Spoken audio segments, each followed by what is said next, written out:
Welcome to the Q Podcast. Q is about conversation. If we're really concerned about ending poverty, we've got to be more concerned about creating justice. Our cultural products as Christians need to both defy and resonate with the culture. And God's doing amazing things. His church is expanding. His church is growing. It's not what's the purpose of my life, it's what is the purpose that's been assigned. Stay curious, think well, advance good. This is Q.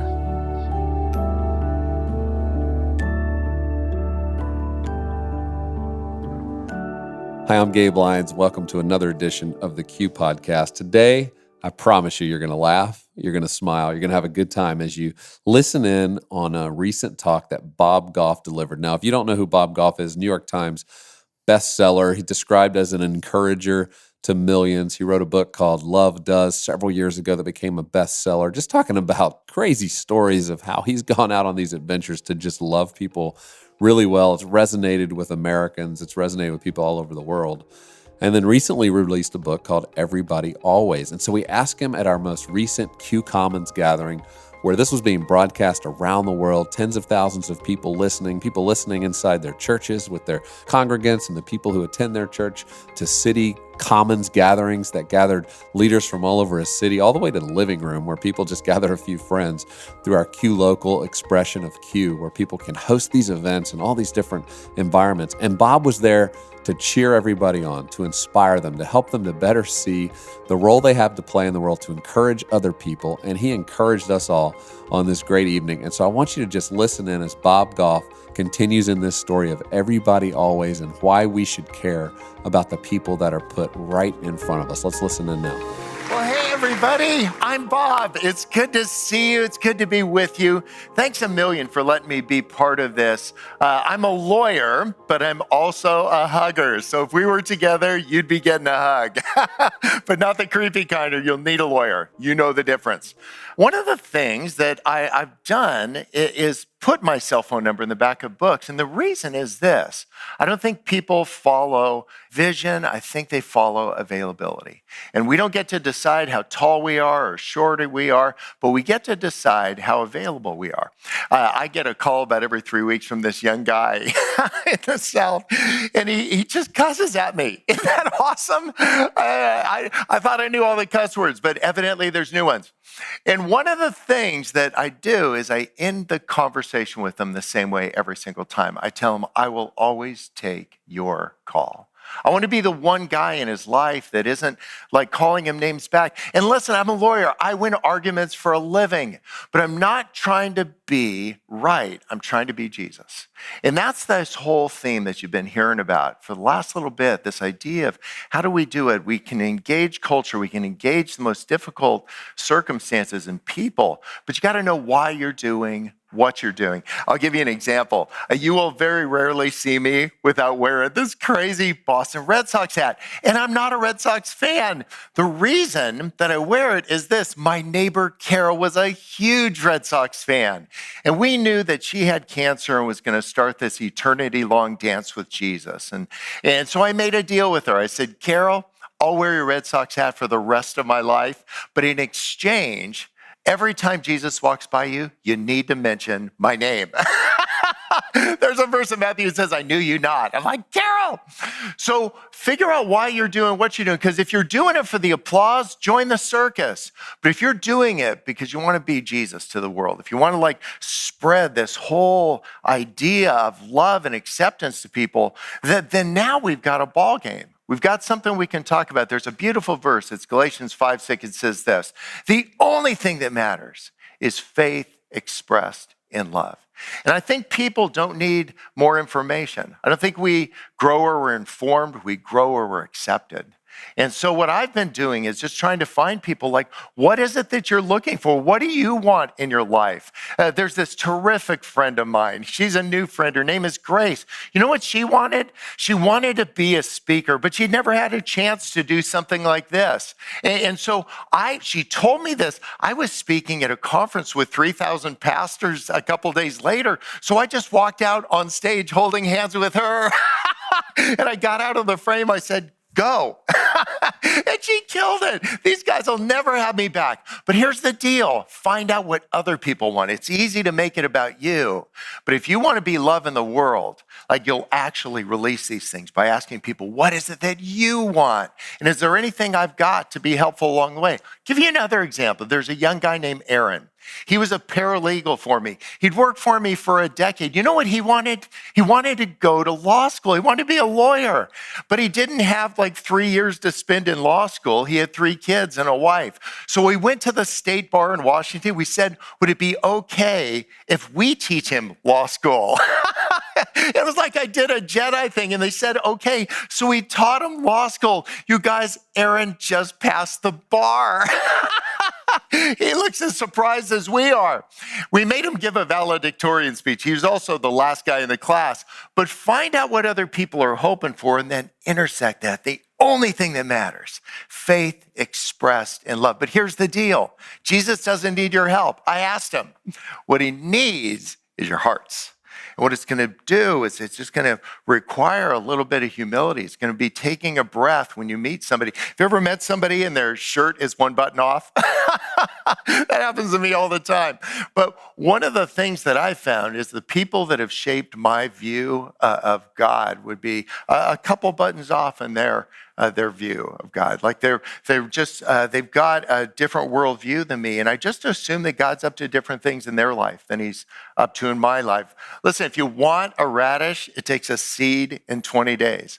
But if you want a pear, it takes a seed in 7 years. And I've just assumed that some things are going to take a little bit longer, which is hard for me because I'm like a little ADD. I make coffee nervous. I'm like that guy. But what I'm trying to do is just chill out. And that would serve us so well. I keep putting things in the microwave and Jesus keeps putting them back in the crock pot.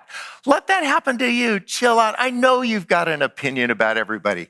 Everybody's got opinions. They're like ears. But what I want to do is be remembered for my love, not just known for my opinions. And I think we get to do that every time. Every time we do an extravagant act of love that's selfless, it's like a declaration of faith. It's like, this is what I actually believe is true. I have a friend who's the voice of Disney. Isn't that an awesome gig? Every time you hear, coming soon or in the park, it's his voice. And you know what his card says? People believe what I tell them. Wouldn't that be great if we were known for that? People that would believe what we tell them. And what we need to do is say things that are true. And the way people will believe us is to see the way that we engage the people around us. That's why I wrote the book, Everybody Always, because it's a lot easier to love some people sometimes. But if you want a report card on your faith, see how you're treating the people that you disagree with the most. Those of you that know me know I try cases against witch doctors. We tried Uganda's first death penalty case against a witch doctor involved in child sacrifice. And this little boy survived the trial and has been thriving. But it started me thinking, how do I deal with the people that creep me out? And so I've been sending out word on the Bush radio now for years to all the witch doctors. I say the consul general of Uganda is coming, and I command every witch doctor to meet me at the king's hut. And you guys, they come, and they're creepy dudes. They make little dolls that look like me and stick pins in it. I mean, it's nuts. But I asked these guys, what do you want? What do you need? And they said, we don't know how to read or write. So you guys don't freak out. I started a witch doctor school. We don't teach them how to be witch doctors. They already know. We teach them how to read and write. And something crazy has been happening in their lives. Like they're actually seeing themselves differently than they did before. We're educating them. I've spent my whole life avoiding the people Jesus spent his whole life engaging. You know why? I didn't want to get any on me. And the simple message of the gospel is this: get it on you. Get it all over you. You want to look like Jesus? Just get people, the people that you've been just polite to, draw them in close.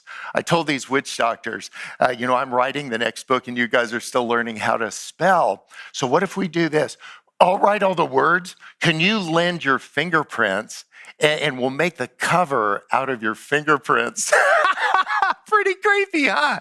So they've all put their fingerprints on this. And when it hit the New York Times, I called up, I said, you guys, we hit the New York Times. And the whole room went up for grabs. And then it settled down. They said, what's the New York Times? like, don't worry about it. But here's the deal. Who is it that you've been avoiding? What can you do? Who's messed up? Like who's like failed you? Engage them with love. I'm going to close with this. I have a mailman on our block, and he's actually really lousy at it. He's just not a detail guy. He just gives all the mail to everybody. All of our neighbors meet each other in the middle of the street at 5 every day, and we just have like, this is yours, this is yours. One of my neighbors is getting audited. I'm like, this is for you. Like, pay your bills.